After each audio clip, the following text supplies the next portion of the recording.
பகவத்கீதையில் 2வது சாப்டரில் 39வது ஸ்லோகம். ஏஷா தே பிஹிதா சாங்கே புத்திர் யோகே த்விமாம் ஸ்ருணு புத்யா யுக்தோ யயா பார்த்த கர்மபந்தம் பிரகாஸ்யசி.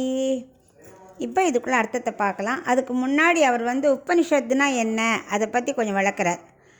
அமிர்த கடல்லேருந்து கடைஞ்சு அமிர்தத்தை கொடுத்தது போல் பசுங்கிற உபனிஷத்துலேருந்து பாலை கறந்து நமக்கு பகவத்கீதைங்கிற அமிர்தத்தை கிருஷ்ணர் கொடுத்துருக்கார். உபனிஷத்து என்ன சொல்கிறதுனா, அதோட இம்பார்ட்டன்ஸ் என்னென்னா, பிரம்மத்திற்கு சமீபத்தை அழைத்து செல்வது, அது செல்கிறதுக்கு என்ன வழி, அது பிரம்மாவோட ஸ்வரூபத்தை எப்படி நமக்கு காட்டி கொடுக்கறது, இதெல்லாம் சொல்கிறது தான் உபனிஷத்து. இதுக்கு எது முக்கியமான இம்பார்ட்டன்ட் உபனிஷத்து தெரிஞ்சுக்கிறதுக்கு? பிரம்மாவை அடையிறதுக்கெல்லாம் கர்மயோகம், ஞான யோகம், பக்தி யோகம், இது 3 இருந்தால் தான் நீங்கள் பிரம்மாவையே தெரிஞ்சுக்க முடியும். பக்தி தான் அதுக்கு பிரதானம். ஆனால் இந்த பக்தி எடுத்த உடனே வந்துடாது. இந்த கர்ம யோகமும் ஞான யோகமும் பண்ண பண்ண பண்ண பண்ண தான் உனக்கு பக்தியே பிறக்கும். அதனால் பக்தி பிரதானமாக இருந்தால் கூட இது 2 அங்கங்கள், இது இல்லாமல் பக்தி வராது. ஆத்மா பரமாத்மா பற்றி இடையூறு இல்லாமல் தெரிஞ்சுட்டே இருக்கணும், கேட்டுட்டே இருக்கணும், சிந்திச்சுட்டே இருக்கணும், தியானம் பண்ணிகிட்டே இருக்கணும். இதுக்கு பேர் தான் பக்தி. இந்த பக்தி முத்தித்துனா பரம்பொருளை அடைஞ்சுடலாம், நமக்கு மோஷம் கிடச்சிடும்னு அர்த்தம். இதுக்கு முதல்ல என்ன பேசிக்காக தெரிஞ்சுக்கணும்? உடல் வேறு, ஆத்மா வேறு. உடல் விழுந்துருத்தேன்னு வருத்தப்படுறோம் இல்லையா, அது கூடாது.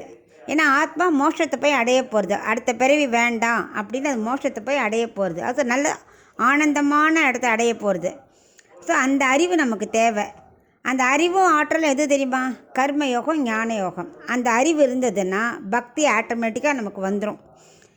அவர் 2வது சாப்டர் ஆரம்பத்துலேருந்து 38வது ஸ்லோகம் வரைக்கும் என்ன பண்ணார்? சாங்கேயத்தை பற்றி சொல்கிறார்.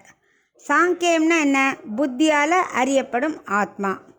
ஸோ இதை பற்றி சொல்லிட்டார். ஆத்மா வேற, நீ முதல்ல புரிஞ்சுக்கோ அப்படின்னு சொன்னார் இல்லையா.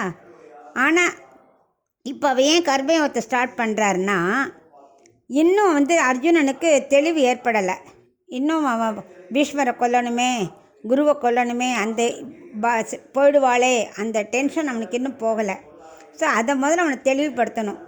நீ இன்னும் உடலும் ஆத்மா சேம் நினச்சிட்டு இருந்தால் இப்படி தான் வருவ. ஸோ அதை விட்டால் தான் மோட்ச பலனுக்கு திங்க் பண்ண முடியும். உனக்கு எப்படி என்ன சாதாரண பலன் வேண்டாம், நான் காட்டுக்கே கூட போக ரெடி நீ சொல்லிட்ட, அப்போயே நீ இதை பற்றி கவலைப்படுற. ஸோ மோட்ச பலனான உயர்ந்த பலத்தை நீ திங்க் பண்ணுறதுக்கு உனக்கு கர்மயோகத்தை நான் போதிக்கிறேன் அப்படின்னு இன்ட்ரோடக்ஷன் ஆஃப் அந்த 39வது ஸ்லோகத்தில் அதுக்கு இன்ட்ரோடக்ஷன் சொல்கிறார் கிருஷ்ணர்.